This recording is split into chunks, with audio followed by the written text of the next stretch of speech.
આપણે જ્યારે અત્યારની પરિસ્થિતિ આપણે જોઈએ છીએ તો યુદ્ધ પહેલાં નાગરિક કેવી રીતના મદદ કરી શકે એના માટેની આ ડ્રીલ છે. તમે મેં થોડીક વાર પહેલાં જોયું હશે સાયરન વાગ્યું છે. બે પ્રકારના સાયરન છે. એક સાયરન છે બહુ ઊંચું અવાજ થયું હોય ને થોડુંક વરી કપાય વરી વધે તો એનો મતલબ એવું છે કે આપણી ઉપર હવાઈ હુમલો થવાનો છે અથવા થશે.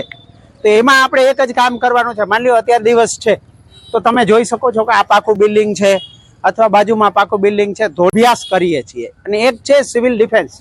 સિવિલ ડિફેન્સનો મતલબ એમ થાય છે કે તમે કોઈ ડિફેન્સ પર્સન આર્મી પર્સન નથી, પણ તમે દેશના એક જિમ્મેદાર નાગરિક છો. તમે દેશને કેવી રીતના મદદ કરી શકો એના માટેનું આ એક તાલીમ છે. આ એક તાલીમ છે એટલે કોઈ ગભરાવાની પણ જરૂર નથી.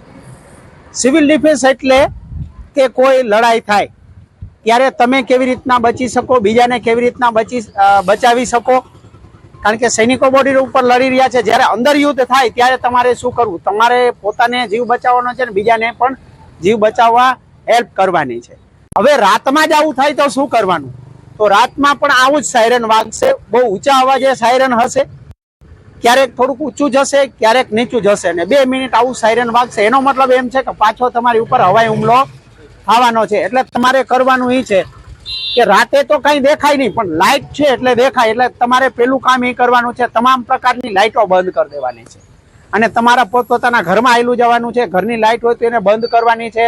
અને નાના બાળકોને પણ શીખવાડવાનું છે કે જો કદાચ અમે બહાર હોઈએ ને ઘરમાં પહોંચી ના શકીએ તો તમારે શું કરવાનું? સૌથી પહેલા લાઇટો બંધ કરી દેવી, પડદા હોય બંધ કરી દેવા. હવે તમે જો તમારા ઘરની બાજુમાં જ કોઈ સ્ટ્રીટ લાઇટ છે તો તમારે બહાર નીકળીને સ્ટ્રીટ લાઇટની સ્વિચ બંધ કરી દેવી. કોઈ પણ પ્રકારની લાઇટ ચાલુ રહેવી જોઈએ નહીં. હા, ઉપરથી કંઈ દેખાય નહીં, પણ તમે જોઈ રહ્યા છો કે ભાઈ ફલાણા સિંગે લાઇટ ચાલુ રાખી છે તો એકવાર એને કહેવાનું લાઇટ બંધ કરો. પણ હવે તમે વિચારો કે કેવા છતાંય લાઇટ બંધ ના કરે તો એનો મતલબ શું થાય? કે આ કોકને મદદ કરી રહ્યો છે.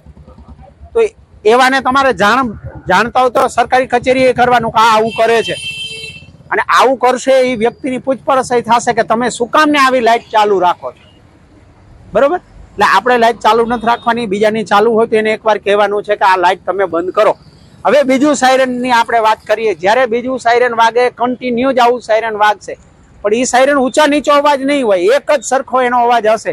એનો મતલબ શું થાય કે યુદ્ધની સ્થિતિ હાલ ટળી ચૂકી છે. એટલે તમારે તમારા કામે જવું હોય તો જઈ શકો, બહાર નીકળવું હોય તો નીકળી શકો. હાલમાં કઈ ખતરો નથી. હવે તમારે કઈ જાણવું હોય તો કયો.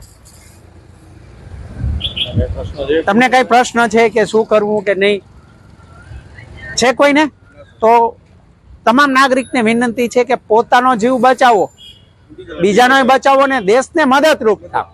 કારણ કે બધી જગ્યાએ બધે સેના કે કોઈ લડવૈયા પહોંચી શકવાના નથી. તમે પોતે એક લડવૈયા છો. તો બધાને વિનંતી કે મદદ કરો બધાને. જય હિન્દ.